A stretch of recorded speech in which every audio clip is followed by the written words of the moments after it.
I never like when people question athletes' injuries. Everyone has a different body. No one knows the extent of the pain or injuries for anyone. Anyway, this issue came to the fore this year during the NBA playoffs. We had a couple of examples. We had Kawhi Leonard, who was criticized because he misses a lot of time, and then he tweaked his knee and he missed some very important games for the Clippers. On the other extreme, we had Joel Embiid of the 76ers. I mean, this guy, it's as if they roll him out on a stretcher, and then when he gets up to play, he's in a full body cast. But then there's another category. The Minnesota Timberwolves' Rudy Gobert just missed a playoff game against the Denver Nuggets because he went home for the birth of his first child. Now, let me get this out of the way right now because it's not usually good to agree with former NBA All-Star Gilbert Arenas. But I agreed with Gilbert when he said after that, hey, it's a baby, bro. It's going to be there when you get back. That's true. The Minnesota Timberwolves came into being in 1989. Okay, only once in their franchise history have they made it to the Western Conference Finals, which is what they're trying to do right now. You know, you can have a baby any day of any week of any month of any year. Okay, I mean, you know how a baby is conceived. Everyone knows how that works. I don't have to get into that. The Timberwolves have made the Western Conference Finals only one time. Okay, you can plan for a baby. Okay, you can plan for the playoffs. The schedule is way out in front of time. You know when it's going to happen. Now, Rudy Gobert, he earns more than $40 million a year to play basketball. Let me reiterate that. Forget the salary, which is absurd. He is paid to play basketball. You have to play basketball, okay? Every minute of every day, a baby is born. The Timberwolves haven't made the Western Conference Finals for 20 years. Okay? Now, Rudy Gobert was just named the Defensive Player of the Year in the NBA. Congratulations. How did he become the Defensive Player of the Year? Because he played the game. You can't play defense unless you play the game. You gotta be there and play the game. All right?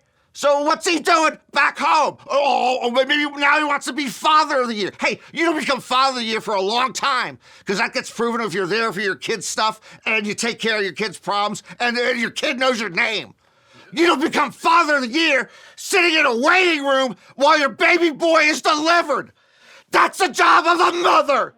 The baby has a mother. She will have the baby come out. She will breastfeed the baby. She takes care of the baby. You don't do anything. All right? And then how about us, Rudy? How about the rest of us? Okay? When we're betting games, now we got to take into consideration paternity leave. Paternity leave. It's the playoffs. It's the playoffs. Okay? The point spread should not be affected by paternity leave. This just gets me gambling mad. Norman Chad. Norman Chad. Norman Chad. Norman Chad. Norman Chad. Do I hear crumbs? Do I hear someone eating? I'm kidding you. Okay. And welcome to Gambling Mad. I'm Norman Chad, your host. Gambling Mad, brought to you every week by the good people at Fritos. Fritos, picked daily, fresh from Central California trees to your retailer later that day. And by Fresca, remarkably refreshing, remarkably recuperative. Fresca, the best drink there is. Fritos and Fresca, it's a meal. Today on Gambling Mad, we will talk about the most gambling-addicted states in America.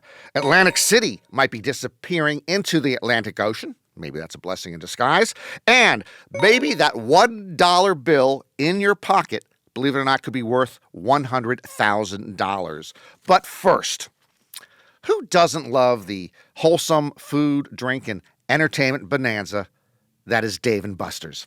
I go there to play Dance Dance Revolution and Top Gun Maverick and Hot Shots. Plus, I love loading up on the Buster's Bacon Burger and the Kickin' Chicken Pot Stickers and blistered chili green beans. That's some good eating in the neighborhood. Oh, I'm sorry, that's a different neighborhood. Okay, but this quaint corner of old-time Main Street American capitalism is about to get down and dirty, Deadwood style. Yes, Dave & Buster's is going to allow arcade players to bet each other with real money.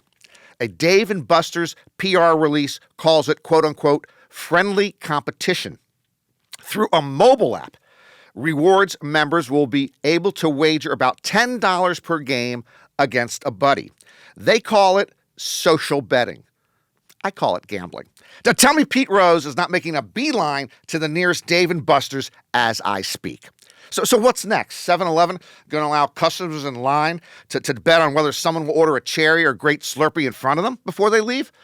Jiffy Lube gonna set an over-under so you can bet on how quickly your car is going to get its oil changed? We are gambling mad, my friends. It's going to get worse before it gets better. By the way, just a kind warning to my fellow Dave & Buster's patrons, I am virtually unbeatable in skee ball. Okay, so as gambling keeps trending upward, how bad is it? Conservatively, 1 to 2% of U.S. adults have what is called gambling disorder. Wallet Hub recently released a report ranking the most gambling-addicted states. They used a bunch of different data, gaming machines per 1,000 residents, lottery sales per capita, the presence of illegal gambling operations, and the number of adults who were classified as gambling addicts. So here are the top 5 most gambling-addicted states. At number 5, Pennsylvania. At number 4, Louisiana. At number 3, Montana. At number 2, South Dakota. And at number 1, the most gambling addicted state in America, Nevada. At number 50, the least gambling addicted state in these United States, Utah. Utah is one of the toughest states actually in the union in regard to alcohol, gambling, and tobacco laws. Utah and Hawaii are the only 2 states that outlaw all forms of gambling. In fact, I remember I was at a TGI Fridays in Salt Lake City about 15, 16 years ago. I couldn't decide between the whiskey glazed sesame chicken strips and the loaded potato skins. So I decided to flip a coin. While that coin was in the air, I was arrested, cuffed, and booked. Tough, tough town. It is time, my friends, for the Mount Rushmore of states. The 4 best states in America. The 4 states that are Mount Rushmore-worthy. Incidentally, I will bet that most of you don't even know which state Mount Rushmore itself is in. I'm not going to tell you. Google it, you huckadoodles. Okay, here is our Mount Rushmore of states. Previously, we gave you the Mount Rushmore of oceans. We will continue to give you the Mount Rushmore of everything on this planet. California. Everyone makes fun of the Golden State, but it's got everything good and bad in America. And there's so much good. Big cities, farmland, mountains, palm trees, cuisine, ethnic diversity, freedom of expression. Heck, I'm not even wearing pants right now. Its entire coast is on the Pacific, which, as you might recall, is part of the Mount Rushmore of oceans, the number 1 ranked ocean in the world. Plus, California has hot dog on a stick. Case closed. New York. Yes, New York. At any given moment, New York City is the greatest city in these United States. And if you take away those obnoxious sports fans there, particularly one sitting next to you in a bar when you're watching a game, it's probably the most livable big city in America. Plus, we are talking premium bagels, pizza, and deli. Next case, Maryland. Oh, you heard me. Maryland, a small state that has everything a big state could want. Two diverse metropolitan areas, Baltimore and neighboring Washington, D.C., the Chesapeake Bay, mountains, ocean beach front, and who doesn't love Silver Spring in Wheaton, plus crab cakes. Oh, bang! Finally, Nevada. Did you know that the International Bowling Museum and Hall of Fame is in Reno? Enough said. And that's your Mount Rushmore of states: California, New York, Maryland, and Nevada. What? You disagree? I don't give a damn what you think. All right, if we can, the producer, if we can just cut the recording right now, we're going to edit it.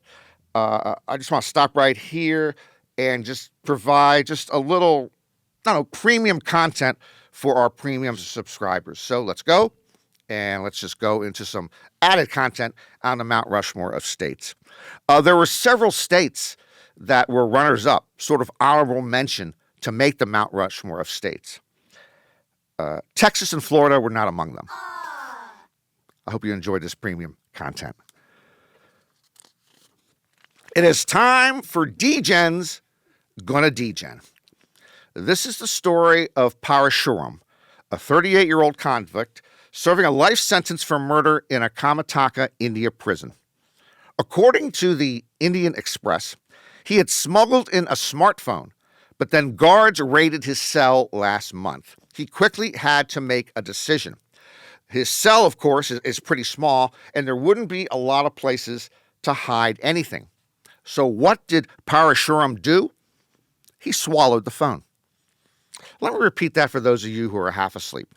He decided to swallow the cell phone. This can't end good, can it? Okay, now, first of all, how do you get a cell phone into your mouth? I mean, it's like a dental appointment. You can't get it into your mouth. Okay, and even if you could do that, how do you make it go down your throat? It doesn't dissolve like Flintstone's vitamins. Anyway, he hid it there. They didn't know it was there. Guess what? He started to complain of stomach pain. You think?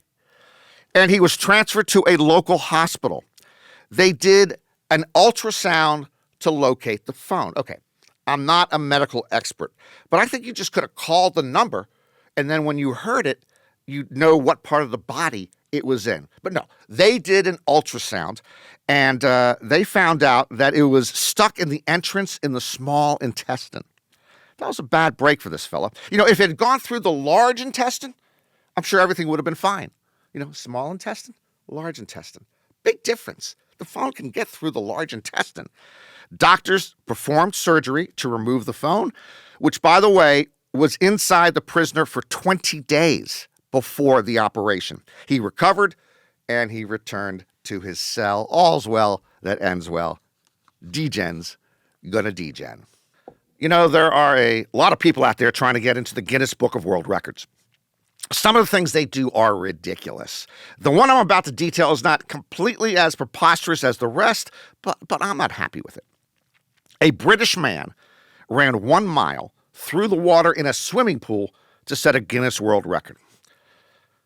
37-year-old Adam Lopez ran 1 mile in 35 minutes, 24 seconds in a Norwich, England swimming pool to break the old record by 4.5 minutes. Okay, here's the thing. I don't like to run, and I don't like to swim. Frankly, I don't like people who run or swim. So if some stumblebum decides to run a mile in a swimming pool filled with water, they're on my list. Well, I can't say shit list. Yeah, I can say shit list. It's my show. He's on my shit list. But let me say this. I'm a reasonable man. If this bloke had swam 1 mile through, say, the Mojave Desert, which has no water, I'd be pretty darn impressed. Let's talk about Atlantic City for a moment. Does anyone still go there to gamble? Now, there's a lot of things I like about New Jersey. Atlantic City ain't one of them, but we'll talk about that another day.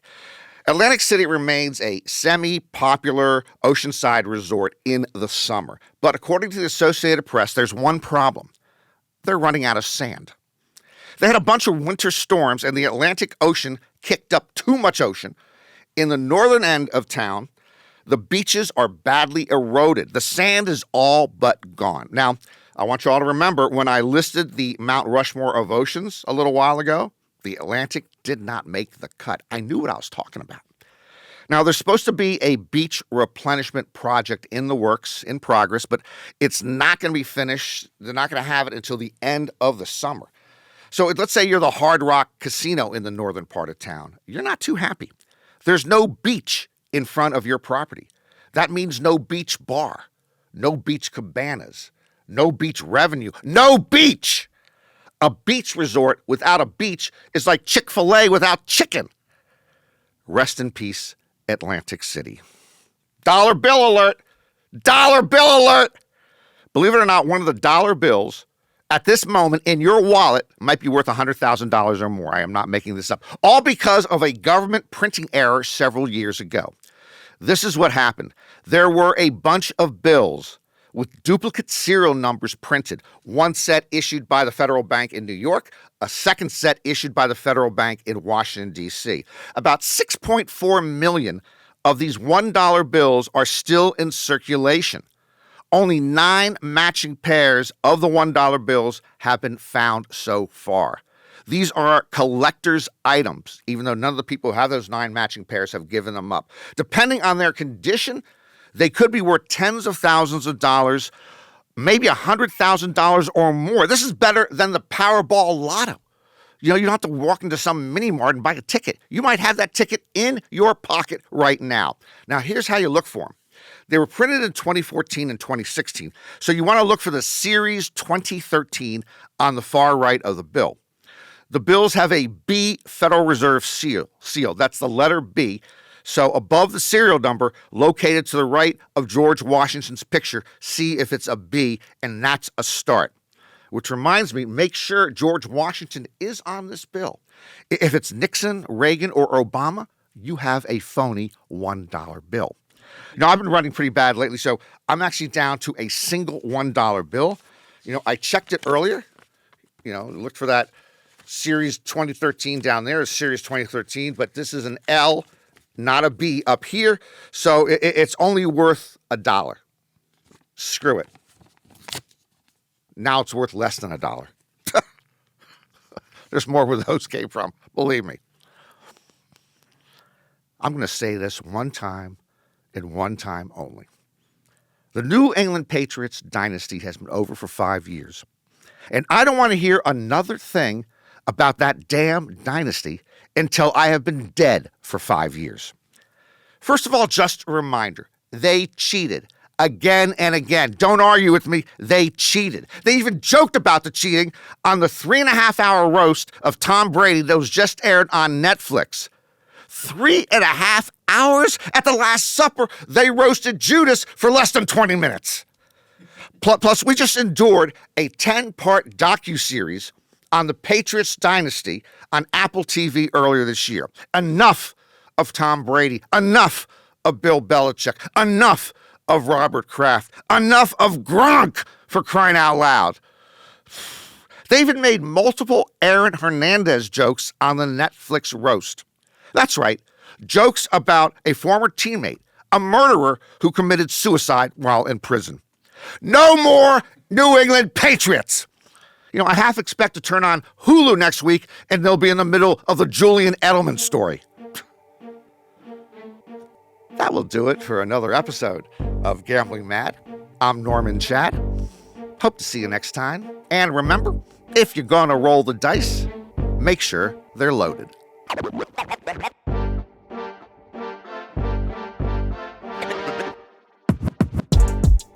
Gambling Mad with Norm Chad is written by Norm Chad and ghostwritten by Norm Chad. Executive producer John Scheinberg, Rick Barrio-Dill, and produced by Norm Chad and Rick Barrio Dill. Associate producer is Bree Coury. Showrunner is Dan Telfer. Audio, video, engineering, and studio facilities provided by 360 Pod Studios Beverly Hills and Slap Studios LA. If you want to complain to Norm about anything, make sure to reach out at Gambling Mad Show, anywhere you get your socials, and at Gambling Mad with Norm Chad on YouTube. And if you really want to get at him, send a message to info@slapstudiosla.com. And big thanks to Tony, the special sauce, who truly is the boss. Thank you for the cookies and the treats. We promise you to make the post-production move faster.